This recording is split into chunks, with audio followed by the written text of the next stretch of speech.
इन वीर गाथाओं अथवा पवाड़ों में अधिकांश ऐसे हैं जिनमें वीरता प्रदर्शित करने अथवा साहस का आचरण करने के मूल में नारी सौंदर्य और नारी प्रेम रहा है। नारी सौंदर्य पुरुष के लिए सबसे बड़ा आकर्षण होता है। डॉक्टर गोविंद चातक ने इस सत्य को रेखांकित करते हुए लिखा है, ये पवाड़े शौर्य का अद्भुत उदाहरण प्रस्तुत करते हैं।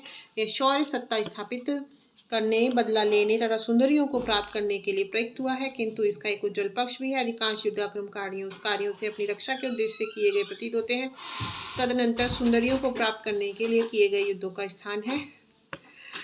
इन पवाड़ों में सुंदरियों का रूपाकर्षण में मुख्य रूप से वर्णन है। युद्ध उसका स्वाभाविक परिणाम मात्र है। ऐसे पवाड़ों में पूर्वानुराग के सुंदर चित्र मिलते हैं, जैसा सूरजू कुंवर की गाथा में के इस अंश से स्पष्ट है। तैरानी को होली हल्दी जसो जसो रंग, हल्दी जसो रंग नौड़ जो अंग, अर्थात उस रानी का रंग हल्दी जैसा था, उसका रंग हल्दी जैसा और रंग नवनीत जैसे थे।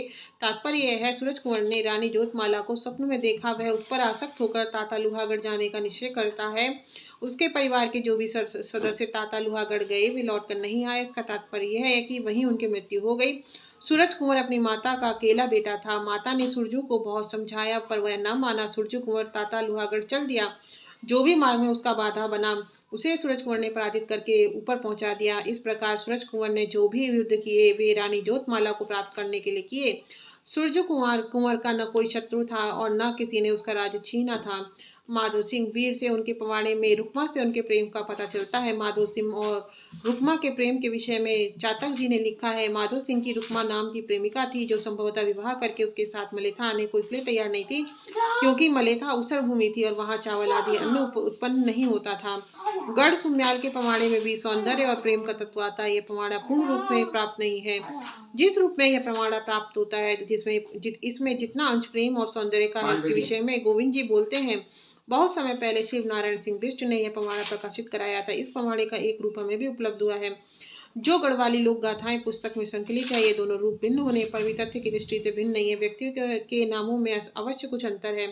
शिव नारायण सिंह बिष्ट द्वारा संकलित पवाड़े में गढ़ू की माता का नाम कुंजावती, ताऊ का नाम ऊदी, पत्नी का नाम सरू कुमार आया है, किंतु हमारे द्वारा संकलित पवाड़े में क्रमशः लीला दे, दीपू और सुमा नाम मिलते हैं।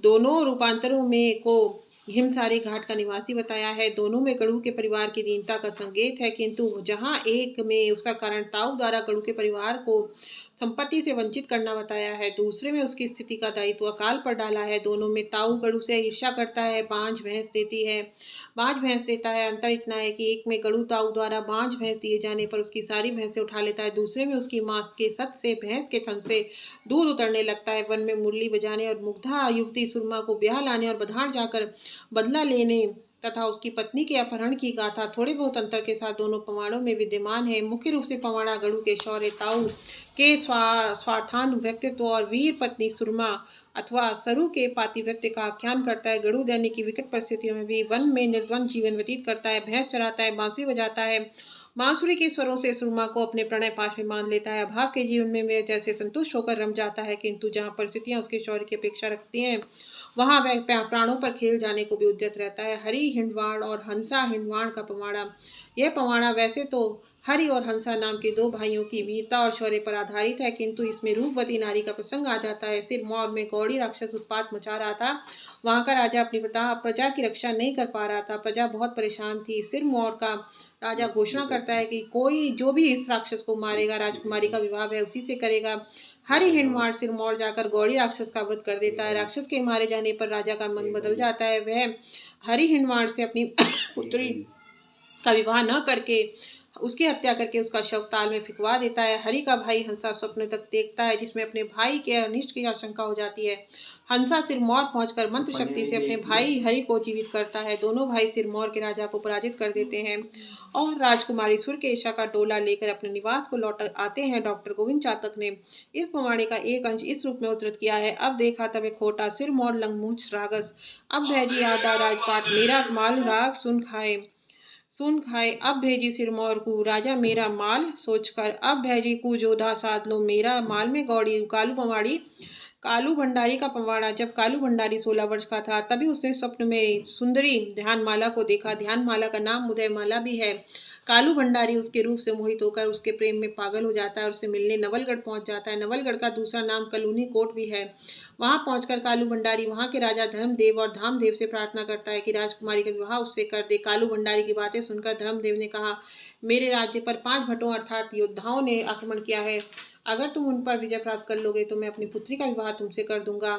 और कालू को अपनी कार्य में सफलता प्राप्त हुई। उसने 5 योद्धाओं को पराजित किया। रणु इंक का पवाड़ा। रणु और झंकरू 2 भाई थे। इनके पवाड़े में भी रूप के आकर्षण का वर्णन है, लेकिन यह प्रेम अवैध संबंध की प्रस्तावना प्रतीत होता है। रणु अपने भाई झंकरू के साथ राजा प्रतिशाह के आदेश पर युद्ध करने जाता है। वहां रणु मारा जाता है। झंकरू यह सूचना रणु की पत्नी विमला और विमला को देता है। वह उसका विश्वास नहीं करती। झंकरू विमला के सौंदर्य पर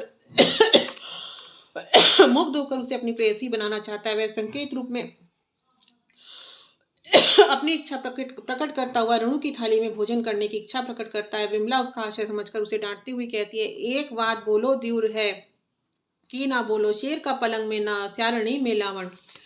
धन्यवाद। अगर ये वीडियो आपको अच्छी लगी हो तो ज़्यादा से ज़्यादा कमेंट्स करें, लाइक करें, सब्सक्राइब करें।